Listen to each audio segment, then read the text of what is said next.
স্বাগত দীপ্ত সংবাদে, সাথে আছে আমি কাজী আসিফুজ্জামান।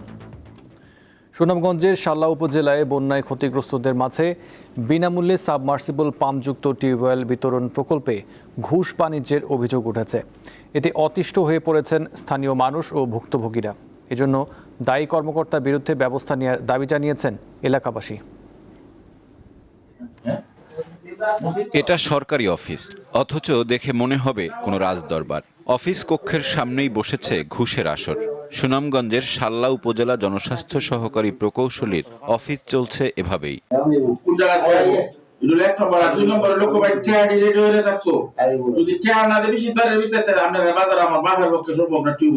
বিছানায় শুয়ে মোবাইলে ঘুষের টাকা চাচ্ছেন তিনি সুনামগঞ্জের শাল্লা উপজেলা জনস্বাস্থ্য সহকারী প্রকৌশলী রাশেদুল ইসলাম। বন্যায় ক্ষতিগ্রস্তদের সাবমার্সিবল পাম্পযুক্ত টিউবওয়েল সরকারের পক্ষ থেকে বিনামূল্যে দেওয়ার কথা, অথচ ক্ষতিগ্রস্ত মসজিদের জন্য টিউবওয়েল নিতে দিতে হচ্ছে টাকা।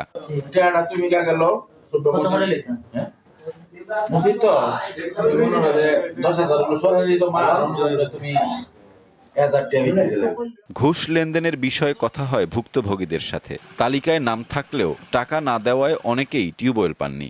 যারা পেয়েছেন তাদের গুনতে হয়েছে 20 থেকে 30 হাজার টাকা। সর্বমোট খরচ গেছে সিকিউরিটি দিছিল যেমন 25,000 টাকা যেমন দিছে। আমি রাশেদ মিয়ারে 10,000 টাকা সিকিউরিটি টাকা দিছি, অনলাইনে ছাড়ছে। অনলাইনের পরে আবার বিদ্যুৎ বাবু আরো 2,000-2,500 টাকা নিছে। এবার টিউবওয়েল গুলা যে বয়সী আমি সম্পূর্ণ আমার নিজ দায়িত্বে আনছি, 5 স্টার জিরা থেকে কিনিয়া। অফিসে গেছে, কইছে যে কিছু টাকা লাগবো খরচ।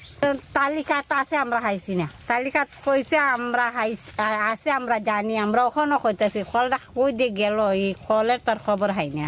অভিযোগের বিষয়ে বক্তব্য জানতে গিয়ে অফিসে পাওয়া যায়নি ওই কর্মকর্তাকে। দেখেন উনি তো আছে, কইলো যে আছে, ছুটি নিয়ে গেছে অফিসে, আইছে না অসুস্থ করে। উনি তো স্টেশনে আছে, আমি জানি।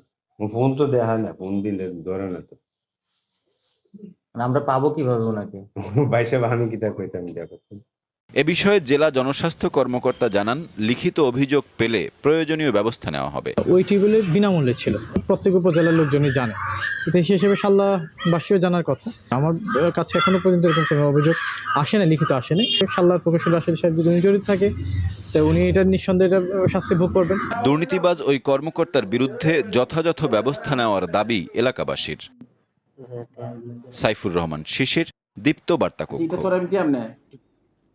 কিছুতেই কাটছে না জ্বালানি তেলের সংকট। দিন দিন বাড়ছে ভোগান্তি। 10 থেকে 12 ঘন্টার অপেক্ষায়ও মিলছে না নির্ধারিত পরিমাণ জ্বালানি তেল। দেশের অন্যান্য স্থানের মতো রাজধানীর চিত্র একই রকম। সবশেষ অবস্থা জানাতে মহাখালী থেকে যোগ দিচ্ছেন সহকর্মী জহিরুল মোহসান। মোহসান, জ্বালানি তেল সরবরাহের অবস্থা কেমন দেখছেন? আপনি যেখানে আছেন সেখানে গ্রাহকেরা তেল পাচ্ছেন? আসিফ, আমি যেখানে রয়েছি মহাখালী, এখানে আশেপাশে প্রায় 4 থেকে 5টি ফিলিং স্টেশন রয়েছে। তবে আমার পেছনে যেই পুরো রাস্তাটি রয়েছে, পুরো সড়ক জুড়ে কিন্তু এখন আসলে তেলের অপেক্ষায় রয়েছেন যানবাহন এবং যারা চালক রয়েছেন তারা। অনেকে বলছিলেন রাত 2টা 3টা এবং অনেকে গতকাল রাত 8টা থেকে এসেও এখনও লাইনে দাঁড়িয়ে রয়েছেন তেলের অপেক্ষায়। এটা এই মহাখালী থেকে শুরু করে জাহাঙ্গীর গেট হয়ে বিজয় সরণির যে পাম্প রয়েছে সেই পর্যন্ত আসলে আমরা দেখছি যে এখানের যে তেলের পাম্পের যানবাহনের সারি সেটা রয়েছে। এছাড়া মহাখালীর যে 2-3টি ফিলিং স্টেশন রয়েছে সেখানেও দীর্ঘ সারি দেখা গিয়েছে। সেখানেও তেলের অপেক্ষায় রয়েছেন যারা যাত্রী রয়েছেন এবং যারা চালক রয়েছেন তারা। আমরা কথা বলছিলাম অনেকের সাথে, অনেকে বলছিলেন ভোর 5টার দিকে এসে তারা অনেকে তেলের লাইনে দাঁড়িয়েছেন এবং কিছুক্ষণ আগে আসলে তেল পেয়ে তারা পাম্প থেকে বেরিয়েছেন। এবং পাম্পের যারা ম্যানেজার রয়েছেন তাদের সাথে কথা বলেছিলাম, তারা বলছিলেন তেলের সরবরাহ আগের তুলনায় কিছুটা কম, তবে তেল দিচ্ছেন তারা। কিন্তু এই তেল দেওয়ার পরও কেন সংকট কাটছে না, তারা সেই প্রশ্ন তুলেছেন। এবং অনেকের সাথে কথা বলে জেনেছি যে অনেকে বলছিলেন আসলে অনেকে অতিরিক্ত তেল নেওয়ার প্রবণতা বেড়েছে, সেই কারণে হয়তোবা কিছু সংকট এখন আরও তীব্র হচ্ছে। এবং আমরা কয়েকজন ফিলিং স্টেশনের মালিকের সাথে কথা বলছিলাম, তারা বলছিলেন প্যানিক বাইং হচ্ছে, যার কারণে আসলে গাড়িতে তেল থাকার পরও বাড়তি তেল নেওয়ার জন্য আসলে পাম্পে আসছেন। তবে সর্বোপরি যেটা দেখা যাচ্ছে, তেল নিয়ে এখনও হাহাকার চলছে। মহাখালী থেকে শুরু করে রাজধানীর বিভিন্ন যে স্থানে ফিলিং স্টেশনগুলো রয়েছে মধ্যরাত থেকে সেখানে ভিড় লেগেই রয়েছে। এখনও সকাল থেকে অনেকে এসে সড়কের পাশে আসলে তেলের জন্য অপেক্ষায় রয়েছেন এবং অনেকে বলছিলেন ছুটির দিনে আসলে ছুটি না কাটিয়ে তারা তেলের অপেক্ষায় এখানে অনেকে রাত্রি যাপন, এই দিনও আসলে পার হয়ে যাবে বলে বলছিলেন। আসিফ। জি মোহসেন, আপনাকে ধন্যবাদ। জ্বালানি তেল সরবরাহ পরিস্থিতি জানাতে এবার দিনাজপুর থেকে যোগ দিচ্ছেন সহকর্মী সুলতান মাহমুদ। সুলতান, দিনাজপুরের সব পাম্পে কি জ্বালানি তেল পাওয়া যাচ্ছে? সার্বিক পরিস্থিতি কেমন দেখছেন আমাদের জানাবেন। আসিফ, আমি দিনাজপুর শহরের আশেপাশ থেকে দিনাজপুর প্রায় 5 কিলোমিটারের যে আমি ঘুরে দেখেছি, এখানে প্রায় 10 থেকে 12টি তেলের পাম্প ঘুরেছি। আসলে কোনো তেলের পাম্পে কিন্তু তেল নেই। আমি শেষ মুহূর্তে কিন্তু দিনাজপুরে যে হাজী মোহাম্মদ দানেশ বিজ্ঞান ও প্রযুক্তি বিশ্ববিদ্যালয়ের সামনে এসে একটি তেলের পাম্পে এখানে দাঁড়িয়ে আপনার সাথে কথা বলছি। এটি হচ্ছে এমআর ফিলিং স্টেশন। এখানেও কিন্তু গত 4 দিন ধরে কিন্তু তেল দিচ্ছে না বলে কর্তৃপক্ষ আমাকে জানিয়েছেন। তারা বলছেন যে কিছুক্ষণ আগে এখানে ডিজেল দেওয়া হতো, কিন্তু ডিজেলও শেষ হয়ে গিয়েছে। তার কারণে এখানকার যে স্টাফরা রয়েছেন তারা কিন্তু যে অলস সময় পার করছেন, তারা একে অপরের দিকে তাকিয়ে দাঁড়িয়ে সময় নষ্ট করার জন্য যে মোবাইল কেউ টিপছেন। আসলে এইরকম কিন্তু এই চিত্র দিনাজপুরের প্রায় প্রতিটি পাম্পেই কিন্তু একই রকম। কারণ হচ্ছে যে পাম্পে তেল নেই, কর্মচারীরা অলস সময় পার করছে, এটি হচ্ছে বাস্তবতা। আর যদিও 2-1টি তেলের পাম্পে আমরা দেখেছি গতকালকে পাম্পে তেল দিয়েছে 2টি পাম্পে, তার আগে থেকেই এই খবর পাওয়ার পর মোটরসাইকেল, বাইকার সহ বিভিন্ন যে যানবাহনরা রয়েছেন, অর্থাৎ মাইক্রো বাসের চালকরা কিন্তু লম্বা লাইন দিয়ে থাকছেন। সব মিলে আসলে তাদের তেলের যে ঘাটতিটা সেটি কিন্তু রয়েই গিয়েছে। চাহিদা মতো তেল পাচ্ছেন না বাইকাররা। মাঝে মধ্যে আমরা দেখেছি যে লম্বা লাইন প্রায় 8 থেকে 10 ঘন্টা দাঁড়িয়ে থাকার পর যখন তেল পাচ্ছে না, তখন বাইকারদের মধ্যে বা ওই ফিলিং স্টেশন কর্মকর্তাদের সাথে কিন্তু মারামারির ঘটনাও ঘটেছে। আসলে পুলিশের উপস্থিতিতে থাকলেও আসলে তেল পাচ্ছে না, ট্যাগ অফিসারও নিয়োগ করা হয়েছে। সব মিলে আমি যদি আপনাকে বলি যে তেলের যে তীব্র সংকট সেটি কিন্তু রয়েই গিয়েছে। তার মানে এটি যে কবে সমাধান হবে এটাই কিন্তু প্রশ্ন এখানকার জনসাধারণ এবং ফিলিং স্টেশনের। আসিফ। দিনাজপুর থেকে ছিলেন সুলতান মাহমুদ। দেশের বিভিন্ন হাসপাতালে হামের উপসর্গ নিয়ে ভর্তি শিশুর সংখ্যা বাড়ছে। রাজশাহী মেডিকেল কলেজ হাসপাতালে গত 24 ঘন্টায় হামের উপসর্গ নিয়ে ভর্তি হয়েছে 14 জন। এখন চিকিৎসাধীন রয়েছে মোট 135 শিশু। রাজশাহীতে হামের সংক্রমণ ও চিকিৎসা পরিস্থিতি জানাতে যোগ দিচ্ছেন সহকর্মী ইউসুফ আদনান। আদনান, রাজশাহীতে গত 24 ঘন্টায় হামের আক্রান্তের সার্বিক চিত্র কেমন দেখছেন এবং চিকিৎসকরা কি বলছেন? হ্যাঁ আসিফ, উত্তরবঙ্গের মধ্যে সবচেয়ে বড় হাসপাতাল রাজশাহী মেডিকেল কলেজ হাসপাতাল। এখানে শুধু রাজশাহী নয়, উত্তরবঙ্গের যে সকল জেলা রয়েছে সে সকল জেলা সহ খুলনার, কুষ্টিয়া ও মেহেরপুর জেলা এবং ঢাকার রাজবাড়ী ও ফরিদপুর জেলার রোগীরা আসলে ভর্তি হন। আমি কিছুক্ষণ আগে কথা বলেছিলাম রাজশাহী মেডিকেল কলেজ হাসপাতালের মুখপাত্র ও ইএমও ইনচার্জ ডক্টর শঙ্করকে বিশ্বাসের সঙ্গে। তিনি আমাকে জানিয়েছেন যে গত 24 ঘন্টায় রাজশাহী মেডিকেল কলেজ হাসপাতালে হামের আক্রান্ত উপসর্গ নিয়ে মোট 14 জন রোগী ভর্তি হয়েছেন এবং সুস্থ হয়ে বাড়ি ফিরেছেন এই 24 ঘন্টায় মোট 24 জন রোগী। এবং এই 24 ঘন্টায় এখন পর্যন্ত একজন রোগীরও মৃত্যুবরণ করেনি এবং বর্তমানে হাসপাতালে 135 জন রোগী চিকিৎসাধীন রয়েছেন। এবং এই চলতি বছরে হামে আক্রান্ত উপসর্গ নিয়ে মোট 627 জন রোগী ভর্তি হয়েছিলেন এবং এর মধ্যে মোট 51 জন রোগী চিকিৎসাধীন অবস্থায় মৃত্যুবরণ করে। একটি বিষয় আসিফ যদি জানিয়ে রাখি, এই হাসপাতালে যেহেতু রাজশাহী বাদেও বিভিন্ন জেলার রোগীরা আসছে, সেক্ষেত্রে তাদের মৃত্যুর হারটাই বেশি। এখন পর্যন্ত রাজশাহী সিটি কর্পোরেশন এবং রাজশাহী জেলায় একজন রোগীও আসলে মৃত্যুবরণ করেননি। তবে হাসপাতাল কর্তৃপক্ষ চিকিৎসা সেবা দেওয়ার জন্য একটি 40 শয্যা বিশিষ্ট আইসোলেশন ওয়ার্ড তৈরি করেছেন। এছাড়াও যদি আসিফ একটা বিষয় জানিয়ে রাখি যে রাজশাহী সিটি কর্পোরেশনে আগামী 20 এপ্রিল থেকে হাম রুবেলার টিকাদান ক্যাম্পেইন চালু করেছেন এবং 10 মে পর্যন্ত এই টিকাদান কার্যক্রম চলবে। সিটি কর্পোরেশনের 54,144 জন শিশুকে এই এই টিকাদানের লক্ষ্যমাত্রা নির্ধারণ করা হয়েছে। মহানগরীর মোট 526টি কেন্দ্রে এই টিকাদান কার্যক্রম চলবে এবং প্রতিটি কেন্দ্রে একজন টিকাদানকারী ও একজন স্বেচ্ছাসেবী থাকবে এবং অস্থায়ী যে সকল টিকাদান কেন্দ্র রয়েছে সেগুলোতে 2 জন টিকাদানকারী এবং 3 জন স্বেচ্ছাসেবী আসলে দায়িত্ব পালন করবে। আসলে এই ছিল আমার কাছে রাজশাহী থেকে এর সর্বশেষ খবর। জি আদনান, আপনাকে ধন্যবাদ। মানিকগঞ্জ সদর উপজেলায় নিখোঁজ হওয়া 8 বছর বয়সী এক শিশুর মরদেহ উদ্ধারের ঘটনায় উত্তেজিত জনতার গণপিটুনিতে 2 জন নিহত হয়েছে। বৃহস্পতিবার মধ্যরাতের এই ঘটনায় এলাকায় চরম উত্তেজনা বিরাজ করছে। বৃহস্পতিবার বিকাল 5টার দিকে সদর উপজেলার হাটিপাড়া ইউনিয়নের বনপাড়িল এলাকায় দুদুল মিয়ার মেয়ে আতিকা নিখোঁজ হয়। পরে রাত 10টার দিকে বাড়ির পাশের একটি ভুট্টা খেতে হাত পা বাঁধা অবস্থায় আতিকার মরদেহ উদ্ধার করেন স্থানীয়রা। প্রাথমিকভাবে ধারণা করা হচ্ছে স্বর্ণালংকার লুটের উদ্দেশ্যে শিশুটিকে হত্যা করা হতে পারে। এই ঘটনায় স্থানীয়রা সন্দেহভাজন হিসেবে পিতা পুত্রসহ 3 জনকে আটক করে মারধর করে। এতে অটোচালক পান্নু মিয়া এবং তার ভাই ফজলু ঘটনাস্থলেই নিহত হন। গুরুতর আহত অবস্থায় পান্নু মিয়ার ছেলে নাজমুলকে হাসপাতালে ভর্তি করা হয়েছে। রাঙামাটির কুতুবছড়ি আবাসিক এলাকায় প্রতিপক্ষের গুলিতে ধর্মসিংহ নামে এক ইউপিডিএফ কর্মী নিহত হয়েছেন। শুক্রবার সকাল 7টার দিকে কুতুবছড়ি আবাসিক এলাকায় নিজ বাসায় অবস্থান করছিলেন ধর্মসিংহ চাকমা। এমন সময়ে জনসংহতি সমিতির 19 থেকে 20 জনের একটি সশস্ত্র দল বাড়িটি ঘিরে ফেলে। এ সময় ধর্মসিংহ চাকমা পালাতে চাইলে অস্ত্রধারীদের ব্রাশফায়ারে ঘটনাস্থলেই মারা যান তিনি। এ সময় গুলিবিদ্ধ হন তার 2 বোন। এই ঘটনায় রাঙামাটি খাগড়াছড়ি সড়ক অবরোধ করেছে ইউপিডিএফ।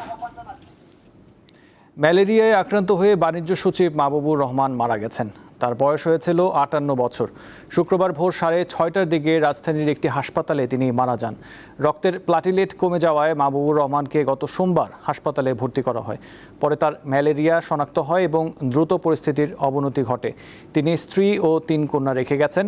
পিরোজপুরের মঠবাড়িয়া উপজেলায় জন্ম নেওয়া মাহবুবুর রহমান পড়াশোনা করেছেন ঢাকা বিশ্ববিদ্যালয়ের ব্যবসায় প্রশাসন ইনস্টিটিউট আইবিএতে।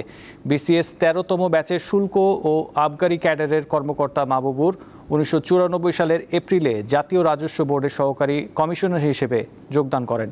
গেল বছরের 25শে ফেব্রুয়ারি তাকে বাণিজ্য মন্ত্রণালয়ের সচিবের দায়িত্ব দেওয়া হয়। এবারের হজ ফ্লাইট শুরু হচ্ছে আজ। প্রথম ফ্লাইট ঢাকা ছাড়বে রাত 12:30টায়। এর আগে রাজধানীর আশকোনা হজ ক্যাম্পে হজ ফ্লাইট কার্যক্রম আনুষ্ঠানিকভাবে উদ্বোধন করবেন প্রধানমন্ত্রী তারেক রহমান। ধর্ম মন্ত্রণালয় জানিয়েছে এই বছর ৭৮,০০০-এর বেশি বাংলাদেশি পবিত্র হজ পালনে সৌদি আরবে যাবেন। প্রথম দিনেই বিমান বাংলাদেশ এয়ারলাইন্স, সাউদিয়া ও ফ্লাইনাস সহ বিভিন্ন এয়ারলাইন্সের 13টি হজ ফ্লাইট পরিচালিত হবে। হজযাত্রীদের সুবিধার্থে সৌদি অংশের ইমিগ্রেশন প্রক্রিয়া ঢাকাতেই সম্পন্ন করা হচ্ছে। এতে যাত্রীদের ভোগান্তি অনেকাংশে কমবে। হজ ব্যবস্থাপনায় ইতোমধ্যে সৌদি আরবে পৌঁছেছে 171 সদস্যের মেডিকেল টিম। পর্যায়ক্রমে আরও 1.5 শতাধিক চিকিৎসক ও সেবাকর্মী হজ যাত্রীদের সেবায় নিয়োজিত হবেন।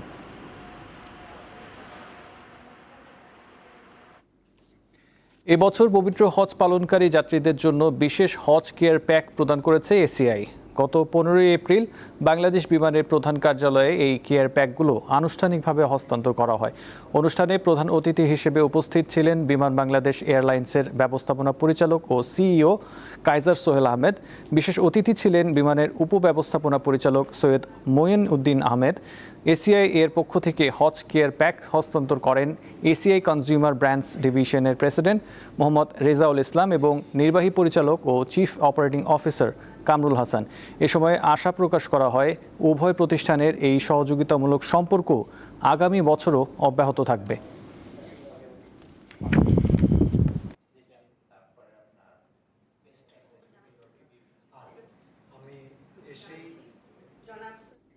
আজ 17 এপ্রিল ঐতিহাসিক মুজিবনগর দিবস। বাংলাদেশের স্বাধীনতা সংগ্রামের ইতিহাসে এক অবিস্মরণীয় দিন। 1971 সালের এই দিনে তৎকালীন মেহেরপুর মহকুমার বৈদ্যনাথ তলার আম্রকাননে স্বাধীন বাংলাদেশের প্রথম সরকার শপথ গ্রহণ করে। বঙ্গবন্ধু শেখ মুজিবুর রহমানকে রাষ্ট্রপতি, সৈয়দ নজরুল ইসলামকে উপরাষ্ট্রপতি, ও তাজউদ্দিন আহমেদকে প্রধানমন্ত্রী করে মুজিবনগর সরকার গঠন করা হয়। প্রধান সেনাপতি নিযুক্ত করা হয় MAG ওসমানীকে। শেখ মুজিবুর রহমানের অনুপস্থিতিতে ভারপ্রাপ্ত রাষ্ট্রপতি সৈয়দ নজরুল ইসলামকে গার্ড অফ অনার দেন 12 জন আনসার সদস্য। দেশের প্রথম সরকারের শপথ গ্রহণের স্থান বৈদ্যনাথ তলাকে মুজিবনগর নামকরণ করা হয়। 1971 সালের 25শে মার্চ কাল রাতে পাকিস্তানি হানাদার বাহিনী নিরস্ত্র বাঙালির ওপর বর্বরোচিত হামলা চালানোর পর 10 এপ্রিল আনুষ্ঠানিকভাবে গণপ্রজাতন্ত্রী বাংলাদেশ সরকার গঠন করা হয়। মুজিবনগর সরকারের নেতৃত্বে 9 মাসের সশস্ত্র মুক্তিযুদ্ধের মাধ্যমে 1971 সালের 16 ডিসেম্বর বাংলাদেশ স্বাধীন হয়।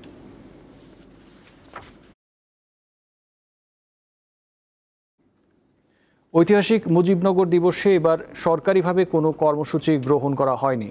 মেহেরপুর জেলা প্রশাসনের পক্ষ থেকে জানানো হয়েছে, ঊর্ধ্বতন কর্তৃপক্ষের কোনো নির্দেশনা না থাকায় প্রশাসনের পক্ষ থেকে কোনো কর্মসূচি পালন করা হচ্ছে না। এদিকে দিবসটি উপলক্ষে শুক্রবার সকাল 9টার দিকে মুজিবনগর উপজেলা মুক্তিযোদ্ধা ও মুক্তিযোদ্ধা সন্তান সংসদ কমান্ডের উদ্যোগে মুজিবনগর স্মৃতিসৌধে শ্রদ্ধা নিবেদন করা হয়। এ সময় পুষ্পার্ঘ্য অর্পণ করেন মুক্তিযোদ্ধা হাজী আহসান আলী খান, অবসরপ্রাপ্ত ক্যাপ্টেন আব্দুল মালেক, মুক্তিযোদ্ধা সন্তান সংসদ কমান্ডের মুজিবনগর উপজেলা সভাপতি মোখলেসুর রহমান সহ অন্যান্য সদস্যরা।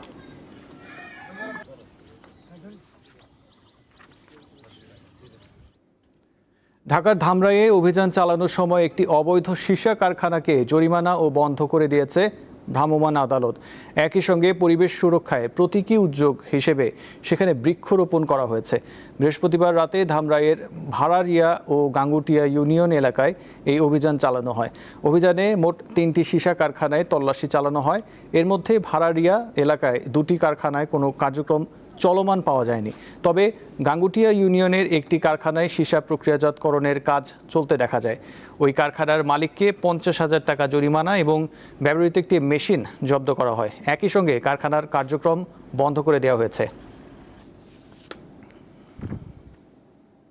যেটি করেছি যে এখানে শুধু আমরা মোবাইল কোড পরিচালনা করেছি সেটাই নয়, আমাদের সীসা যেমন হচ্ছে আমাদের পরিবেশের জন্য হুমকিজনক, মানব স্বাস্থ্যের জন্য হুমকিজনক, ঠিক এরই বিপরীত হিসাবে আমরা এখানে যেটি করেছি, আমরা এখানে বৃক্ষরোপণ করেছি, যাতে হচ্ছে ঠিক যেখানে আমাদের পরিবেশের জন্য ক্ষতিকর জিনিস উৎপন্ন হচ্ছিল এখানে আমরা জীবন রক্ষাকারী গাছ লাগিয়ে দিয়েছি।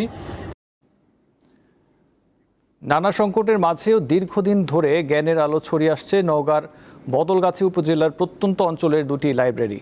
সংস্কার ও যথাযথ সংরক্ষণের অভাবে নষ্ট হচ্ছে বইসহ মূল্যবান সাময়িকী, হাতের লেখা কোরআন ও তালপাতা ও কলাপাতার লেখা পুঁথি।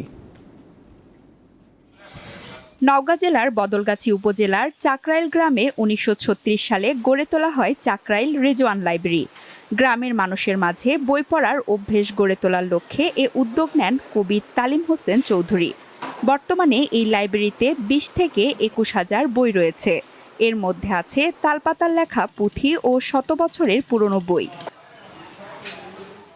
একই উপজেলার ভাতশাইল গ্রামে 1950 সালে প্রতিষ্ঠিত হয় ভাতশাইল প্রগতিশীল লাইব্রেরি।